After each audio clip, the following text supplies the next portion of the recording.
नमस्कार सभी को। आज हम मूल अधिकारों में शिक्षा व संस्कृति का मौलिक अधिकार तथा संवैधानिक उपचारों के अधिकार के बारे में पढ़ेंगे। तो देखते हैं हम शिक्षा और संस्कृति के अधिकार के बारे में।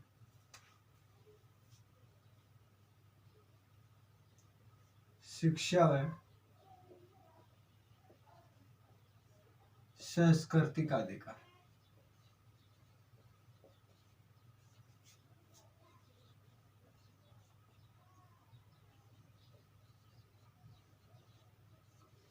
देखिए, शिक्षा और जो संस्कृति का अधिकार है, ये भारत के संविधान के अनुच्छेद 29 और 30 में इसका उल्लेख किया गया है। अब हम बात ये करेंगे कि अनुच्छेद 29 में क्या है और 30 में क्या है। अनुच्छेद 29 की अगर हम बात करेंगे तो अनुच्छेद 29 में लिखा गया है कि अल्पसंख्यकों को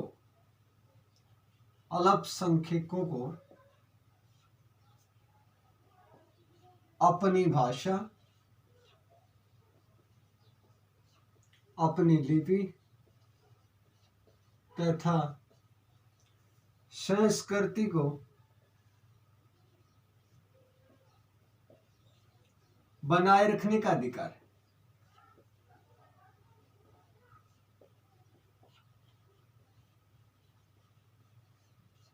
ऐसा प्रावधान अनुच्छेद संख्या 29 में देखने को मिलता है। देखिए, अल्पसंख्यकों को अपनी भाषा, अपनी लिपि और संस्कृति को बनाए रखने का क्या है? अधिकार है। अब हम बात ये करने वाले हैं कि देश में अल्पसंख्यक लोग कौन होते हैं।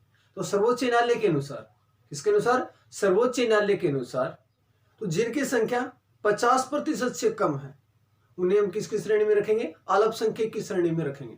जैसे भारत में हम बात करेंगे, हिंदू बहुसंख्य हैं, 50% से ज्यादा संख्या है इनकी, और अन्य धर्म के लोगों की अगर हम बात करेंगे तो उनकी संख्या 50% से कम है। जैसे मुस्लिम है, सिख है, ईसाई है, इनकी संख्या 50% से कम है, तो किसकी श्रेणी में आएंगे? अल्पसंख्यक की श्रेणी में आएंगे। तो ऐसे लोगों को अपने भाषा, अपने लिपि तथा अपनी संस्कृति को बनाए रखने का क्या है? अधिकार है। इनकी संस्कृति पर, भाषा पर और लिपि पर कोई किसी प्रकार से प्रभाव स्थापित नहीं कर सकता है। ऐसा अधिकार इन्हें भारत के संविधान के अनुच्छेद संख्या 29 के तहत दिया गया है। अब हम बात ये करने वाले हैं, ये जो मैंने बताया था आपको 50% से कम, ये सर्वोच्च न्यायालय के अनुसार है। किसके अनुसार है? सर्वोच्च न्यायालय के अनुसार। किसी 50% से कम संख्या होगी वो किस में आएगा? अल्पसंख्यक में आएगा, और 50% से ज्यादा होगी वो किस में आएगा? बहुसंख्यक में शामिल होगा। अब हम बात करेंगे अनुच्छेद संख्या 30 के तहत। अनुच्छेद संख्या 30, अनुच्छेद संख्या 30 में लिखा गया है कि अल्पसंख्यकों को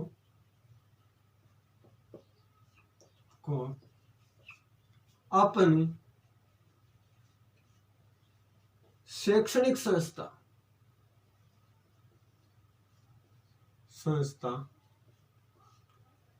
स्थापित करने का अधिकार है। स्थापित करने का क्या है? अधिकार है। जो अल्पसंख्यक लोग हैं वो अपना विकास, सर्वांगीण विकास करना चाहते हैं तो शैक्षणिक संस्थाएं बना सकते हैं। ऐसा अधिकार उन्हें अनुच्छेद 30 के तहत दिया गया है कि वो अल्पसंख्यक लोग अपनी शैक्षणिक संस्थाएं स्थापित कर सकते हैं, उनके ऊपर कोई किसी प्रकार की रोक नहीं है। ऐसा अधिकार उन्हें भारत के संविधान के अनुच्छेद संख्या 30 के तहत दिया गया है। ये जो शिक्षा और संस्कृति का अधिकार है, इनके प्रावधानों के बारे में हमने पढ़ा। अब दोस्तों हम बात करेंगे संवैधानिक उपचारों के अधिकार के बारे में।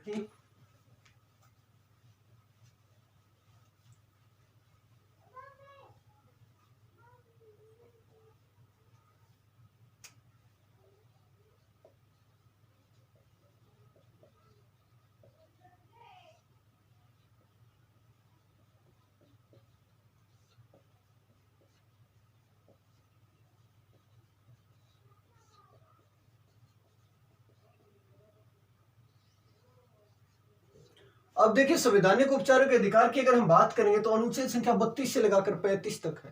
अब हमारे सामने तुरंत एक प्रश्न आता है कि सर 30 तक तो वो था, अब 31 कहाँ गया? तो हम बात करेंगे 31 जो था, अनुच्छेद 31 में संपत्ति के अधिकार का वर्णन था, संपत्ति के अधिकार का उल्लेख किया गया था। लेकिन इस संपत्ति के अधिकार को 44वां संविधान संशोधन 1978 के तहत मोरारजी देसाई की सरकार में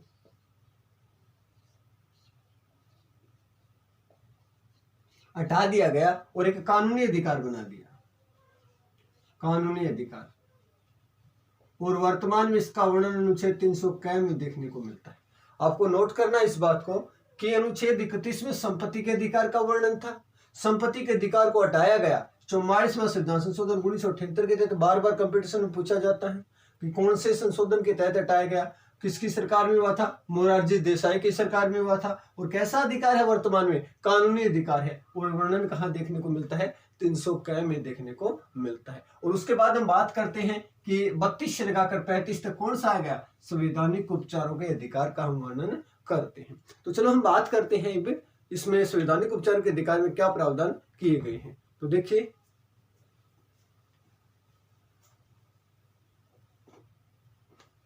ये जो संवैधानिक उपचारों का अधिकार है, जो इसे अन्य मूल अधिकारों का रक्षक कहा जाता है। अन्य मूल अधिकारों का रक्षक कौन से अधिकार को कहा जाता है, तो आपको तुरंत जवाब देना है, संवैधानिक उपचारों के अधिकार को। क्यों कहा जाता है, क्योंकि अगर अन्य मूल अधिकारों का हनन होता है तो इसी अधिकार के तहत हम सर्वोच्च न्यायालय या उच्च न्यायालय की शरण ले सकते हैं। क्यों, इसके तहत 5 प्रकार की रिटें जारी की जाती है, और उन रिटों के माध्यम से हम सर्वोच्च न्यायालय और उच्च न्यायालय की शरण ले सकते हैं। और इसलिए इसके बारे में एक डेफिनेशन है, इसे डॉक्टर भीमराव अम्बेडकर ने संविधान की हृदय और आत्मा कहा है। हृदय और आत्मा किसके, संविधान के। आपसे पूछा जाए किस मूल अधिकार को डॉक्टर भीमराव अम्बेडकर ने संविधान की हृदय और आत्मा कहा, तो आपको तुरंत जवाब देना है, संवैधानिक उपचार के अधिकार को कहा था। बार बार पूछा गया प्रश्न है। उसी के बाद में हम बात करेंगे अनुच्छेद संख्या 32 के बारे में। अनुच्छेद संख्या 32 के बारे में डॉक्टर भीमराव अम्बेडकर ने कहा है कि अगर मेरे से कोई पूछे कि भारत के संविधान में सबसे महत्वपूर्ण अनुच्छेद कौन सा है, तो मैं अनुच्छेद संख्या 32 को छोड़कर अन्य किसी की ओर संकेत नहीं करूंगा। यह डेफिनेशन भी आपको जरूर लिखना है। एक बार मैं दोबारा रिपीट कर रहा हूं, डॉक्टर भीमराव अम्बेडकर ने अनुच्छेद संख्या 32 के बारे में कहा, क्या कहा, कि अगर मेरे को कोई पूछे कि भारत के संविधान में सबसे महत्वपूर्ण अनुच्छेद कौन सा है, तो मैं 32 को छोड़कर और किसी की ओर संकेत नहीं करूंगा। ये किसके बारे में लिखा गया है, अनुच्छेद संख्या 32 के बारे में। और किसने लिखा, डॉक्टर भीमराव अम्बेडकर ने लिखा। उसके बाद हम बात करेंगे अनुच्छेद संख्या 32 में किसका उल्लेख किया गया है। इसमें जो न्यायालय के द्वारा रिट जारी की जाती है, न्यायालय के द्वारा रिटों का, न्यायालय के द्वारा जारी रिटों का उल्लेख किया गया है। अब हम बात करते हैं इसके अलग अलग जो पार्ट बनाए गए हैं अनुच्छेद संख्या 32 के, उसमें कौन से पार्ट में किसका वर्णन मिलता है, देखेंगे हम।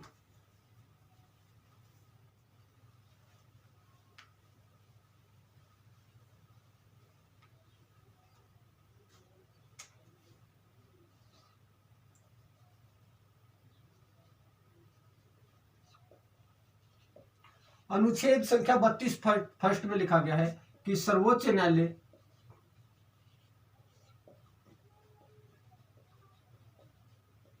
मूल अधिकारों के संरक्षण हेतु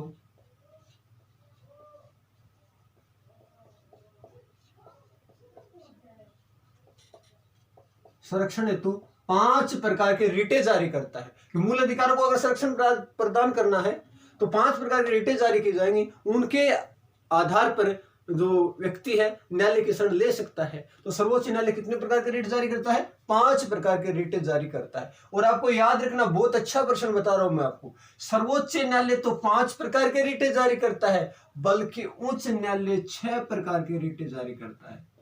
उच्च न्यायालय कितनी प्रकार के रिट जारी करेगा, 6 प्रकार के रिट जारी करेगा। एक अलग से इसकी जो रिट है उसका नाम है इंजेक्शन रिट। कौन सी रिट है, इंजेक्शन रिट। इस रिट के तहत क्या होगा, रिट तुरंत निर्णय लेने हेतु सलाह देते, तुरंत निर्णय लिया जाए।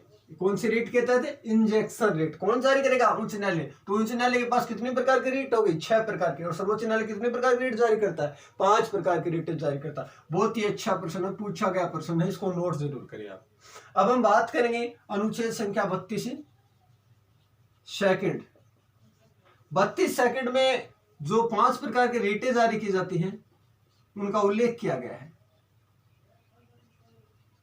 5 प्रकार के रीटों का उल्लेख कौन से अनुच्छेद में किया गया है? 32 सेकंड में किया गया है। अब हम बात करेंगे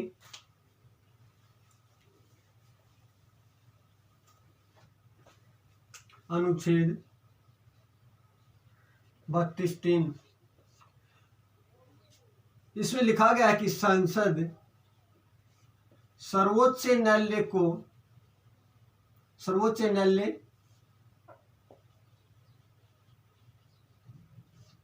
के अलावा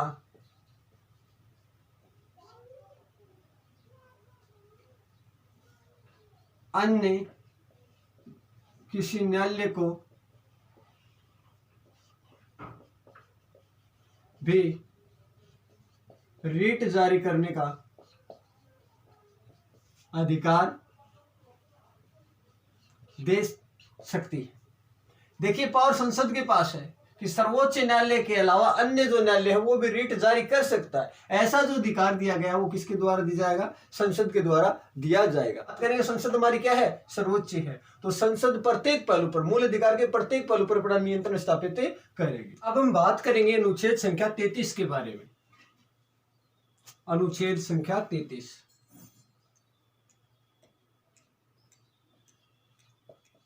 इसमें सैन्य बल, नोट करना आप इन बातों को, पुलिस व अन्य सुरक्षा एजेंसियां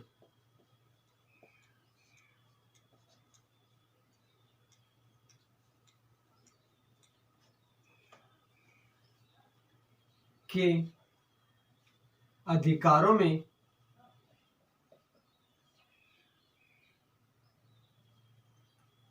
संसद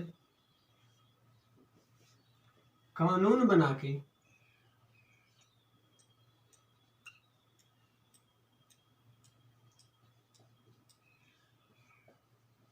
कटौती कर सकती है।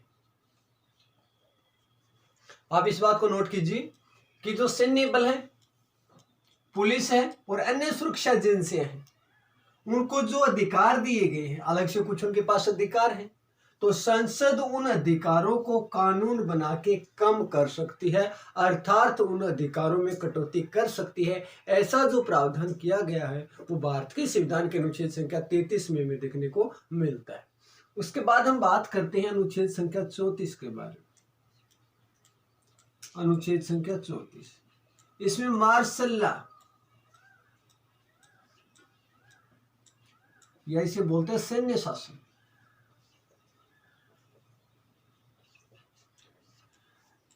इसमें उल्लेख किया गया है कि सैन्य शासन के दौरान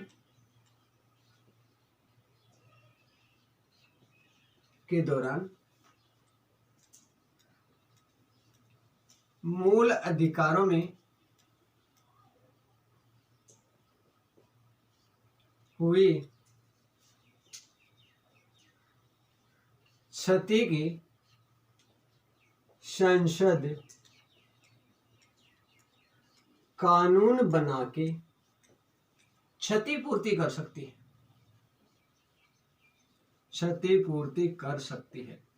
ऐसा उल्लेख भारत के संविधान के अनुच्छेद संख्या 34 में देखने को मिलता है। एक बार आप दोबारा देखिए इस बात को कि मार्शल लॉ सैन्य शासन है, इसके दौरान अगर जो मूल अधिकार हैं उनमें अगर किसी प्रकार की क्षति हो गई है तो संसद कानून बना के क्षतिपूर्ति कर सकती है। ऐसा जो उल्लेख किया गया है वो भारत के संविधान के अनुच्छेद संख्या 34 में देखने को मिलता है।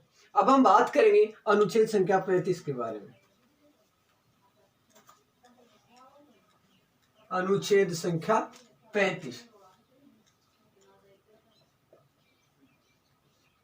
अनुच्छेद संख्या 35 में उल्लेख किया गया है कि मूल अधिकारों को, मौलिक अधिकारों के संरक्षण कि संपूर्ण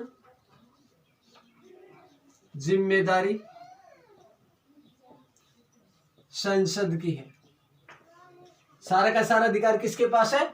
उनके संरक्षण का, मूल अधिकारों के संरक्षण का सारा अधिकारों किसके पास है? संसद के पास है। ऐसा उल्लेख किया गया है भारत के संविधान के अनुच्छेद संख्या 35 की तरफ। तो दोस्तों, हमने शिक्षा व संस्कृति के मौलिक अधिकार और संवैधानिक उपचारों के अधिकार के बारे में पढ़ा, और अगली जो हमारी क्लास होगी उसमें हमें अनुच्छेद 32 के तहत न्यायालय के द्वारा जारी की जाने वाली 5 प्रकार की जो रिटें हैं जिसके माध्यम से हम न्यायालय के शरण ले सकते हैं, उनके बारे में विस्तार से पढ़ेंगे। मिलते हैं कल अगली क्लास में। आप वीडियो को ज़्यादा से ज़्यादा लाइक करें, शेयर करें। धन्यवाद।